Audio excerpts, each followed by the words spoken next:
Mag-iimbestiga na rin mga kababayan yung ating Armed Forces of the Philippines sa reported presence ng napakaraming mga Chinese students sa Cagayan po.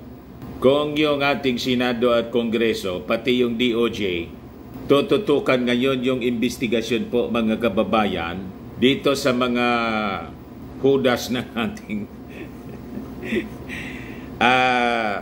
bansa, the co-plotters at hudas dito sa ating bansa. Yung Armed Forces naman po, ang tutok ngayon, yung reported pong pagdami ng mga Chinese students.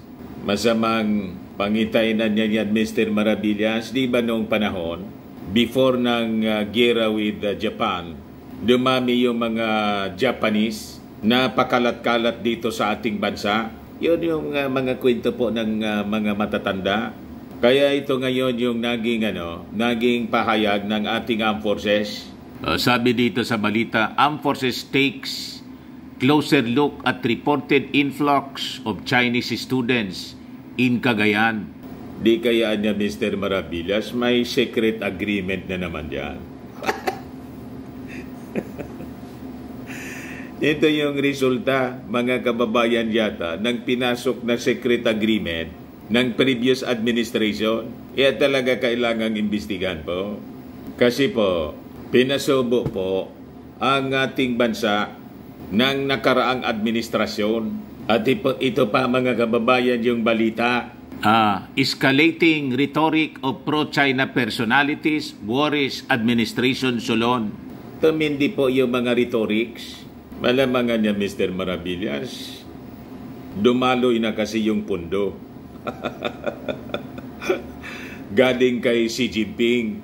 Malamang mga kababayan, dadaldal ba sila ng ganyan, mga kababayan, katapang kung walang dumaloy? So kaya nga po, importanteng gawin yung thorough investigation po dito sa mga taong ito na ipinagkanulo ang ating bansa. And they are plotting to topple the government para pagtakpan ang kanilang kataksilan sa ating mga mamamayang Pilipino. Kasi po talagang desidido yung ating Pangulong Bongbong Marcos na alamin kung ano ang nasa likod nitong sinasabing secret agreement.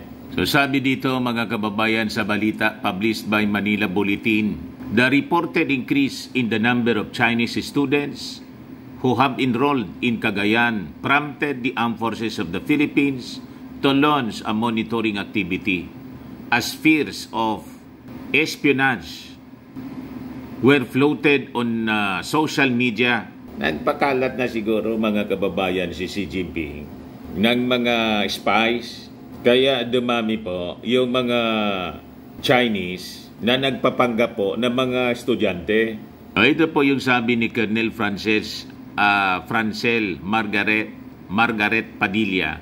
Ayan po si Colonel Padilla, spokesperson ng ating Armed Forces of the Philippines. So sabi niya, they have taken notice of reports about the influx of Chinese students doon po sa Cagayan province in the northern part of the country na malapit lang po sa Taiwan. Any report niya, the Armed Forces takes them seriously. So we are looking into this. So mabuhay po kayo sa ating Armed Forces kasi lahat ng mga ganitong observations po, kailangan talagang seryosohin po natin kasi desidido po ang China sa kanilang ambisyon dito sa atin. Kasi sa kanilang understanding po, hindi tumutupad ang ating gobyerno po sa pinasok na secret agreement ng previous administration. Kaya baka may binabalak po silang ibang bagay. So we should be ready mga kababayan, lalo pa kung nung panahon ng hapon may mga makapili, ngayon po nagsipaglitawan yung mga modern makapili at napasok po pati yung Kongreso. Parang alam ko na niya, Mr. Maravillas, ang tinutumbok mo. Pati ang Senado, maraming makapili po. pro-China na mga senador, mga kababayan. So mahirap na. So sabi po ni Colonel Padilla, a coordination has been made with the Philippine National Police to augment their force to preserve peace in order doon po sa probinsya ng Cagayan. We'll be working with them closely on this matter. So investigation will be on their end. And if there will be armed forces requirements from their end, then we will be extending our assistance accordingly. Reports surfaced that there has been an increase in the number of Chinese students roaming around Cagayan, particularly doon po sa malapit sa mga EDCA sites. So malamang mga kababayan, nagpo-post sila ng mga students pero mga sundalo silang Chinese. Tinitiktikan po yung ating mga EDCA sites. Tama pa? Last year, the national government approved the establishment of 4 additional EDCA sites, 2 of which are located at the Naval Base Camilo Osias and Lalo Airport in Cagayan, which is facing Taiwan in the northern part of the country. The increased presence of Chinese students was also reported in Cebu, where one of the 5 original EDCA sites is located. Doon po sa Benito Ibuen Air Base. China, which considers Taiwan as part of its territory, previously warned the Philippines not to play with fire on the Taiwanese issue. So sabi rito, in a statement, the provincial government of Cagayan explained that the Commission on Higher Education and Chinese Learning Institution signed a Memorandum of Agreement in 2019 which allows the enrollment of Chinese students in the province. The statement quoted Cagayan Governor Manuel Mamba as saying that there was no clear basis that the presence of Chinese students in the province is connected with the tension in the West Philippine Sea.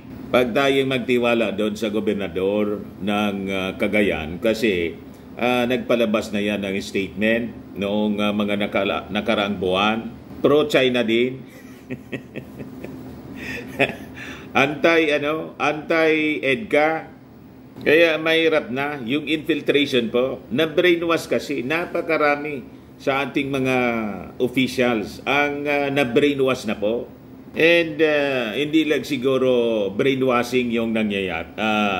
Naganap. Baka may iba pang considerations. Kaya malambot sila, mga kababayan. Alam na ninyo ang ibig nating sabihin. Baka pinagbili na rin po tayo. Di ba? Hindi malayo po na inoperate tayo. That is the strategy ng China. Ino-operate nila yung mga officials na maging friendly sa kanila para walang resistance po sa kanilang masamang intensyon dito sa atin. Kumampi sa kanila. Kaya tingnan ninyo ang nangyari.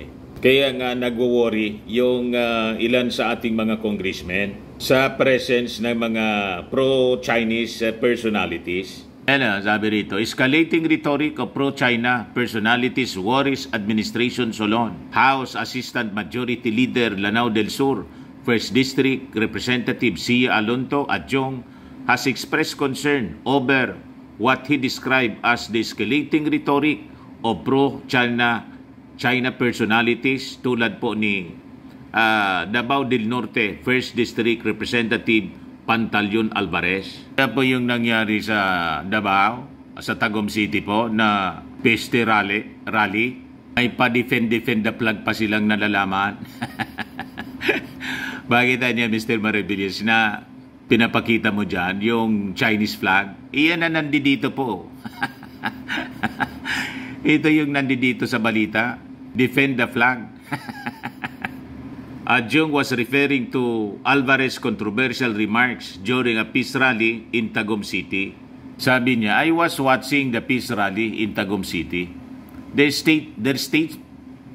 statements were getting harsh. They have become aggressive since the United States, Japan, and the Philippines entered into a tripartite agreement, sabi po ni Adjong. Imagine na doon sa peace rallying sinasabi nila, nananawagan na sila na mag-withdraw yung armed forces ng suporta sa ating Pangulong Bongbong Marcos. O di ba? Talagang it's worrying mga kababayan. Tama itong statement ni Adyong. So, idiretso na ninyo po yung investigasyon sa Ethics Committee at expel ninyo. Huwag ninyong tanggapin yung sorry. Biglang kumambyo si Alvarez. Hindi pwede yung ganyan. Diretso na po ninyo para huwag pamarisan po ng iba pang mga opisyal. Ayan man lang po mga kababayan. Ako po si Dante Maravillas. Bye-bye. God bless.